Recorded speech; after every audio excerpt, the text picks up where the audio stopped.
Good evening everyone, welcome back to our channel. आज मैं आपके साथ डिस्कस करूंगी कर्टियस रीअरेंजमेंट।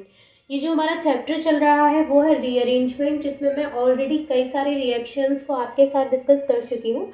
आज जो रिएक्शन मैं आपके साथ डिस्कस करूंगी वो है हमारी कर्टियस रीअरेंजमेंट।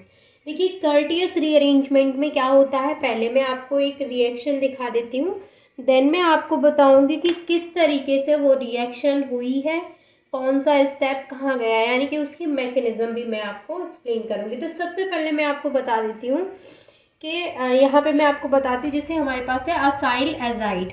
असाइल एजाइड क्या होता है, देखिए जैसे ये R, फिर उससे सिंगल बॉन्ड के थ्रू कार्बन अटैच है, एंड इससे डबल बॉन्ड के थ्रू ऑक्सीजन, एंड यहाँ पे है N3। इसको हम बोलते हैं असाइल एजाइड।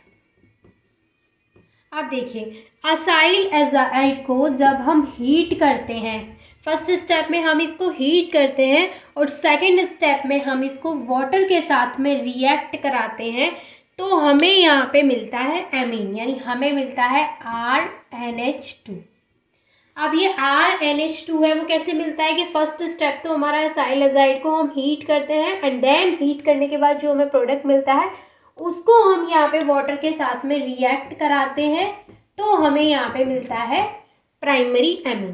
तो ये हमारी जो है वो रिएक्शन है।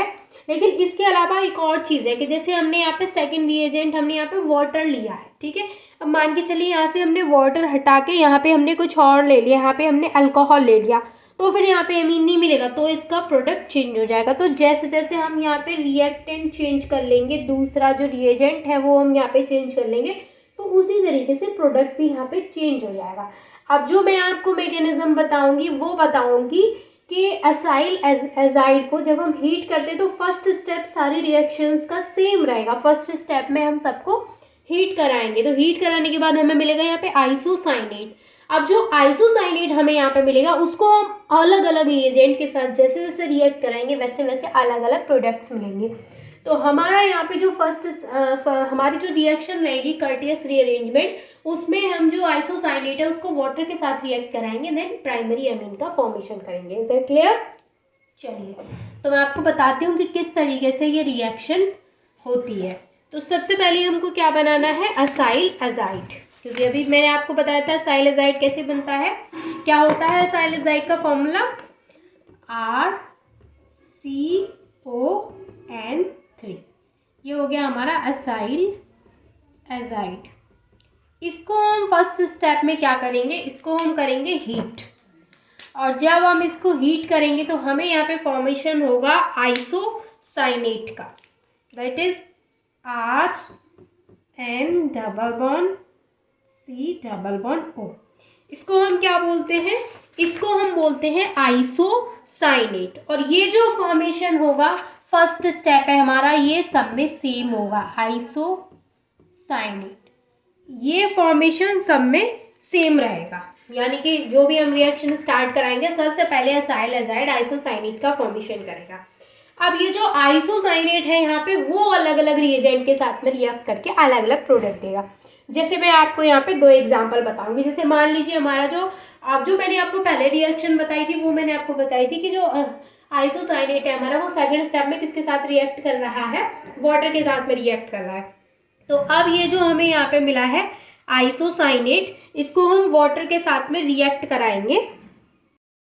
तो यहाँ पर हम सेकेंड स्टेप ऐसे नोट करेंगे, जो हमारे पास है आइसोसाइनेट, इसको हम यहाँ लिखेंगे, और अब हम इसको रिएक्ट कराएंगे यहाँ पे वाटर के साथ में, H2O के साथ में। तो H प्लस OH माइनस, इसी तरीके से हम वाटर को लिख देते हैं, H और OH ही होते हैं उसमें, तो H पे क्या चार्ज होता है प्लस, और OH पे क्या चार्ज होता है OH माइनस।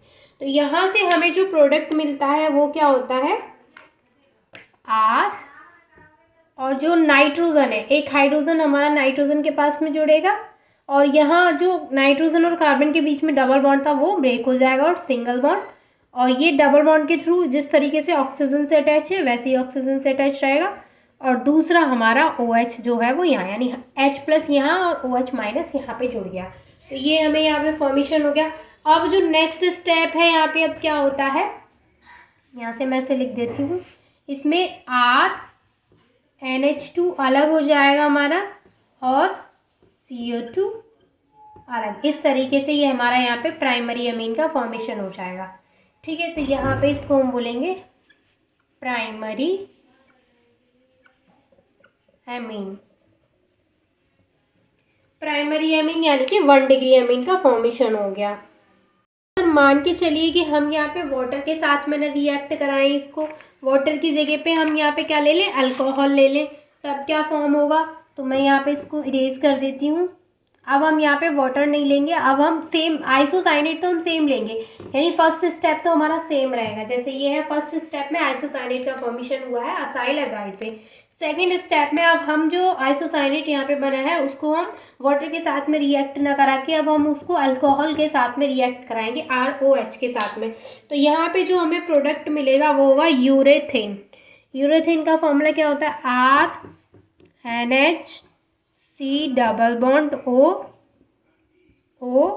R, और ये वाला R डैश है, तो ये हो गया यहाँ पे R डैश। इस तरीके से ये वाला R तो ये है और ये वाला R डैश से इसलिए शो किया ताकि आपको समझ में आए कि ये वाला R डैश यहाँ पर लग गया।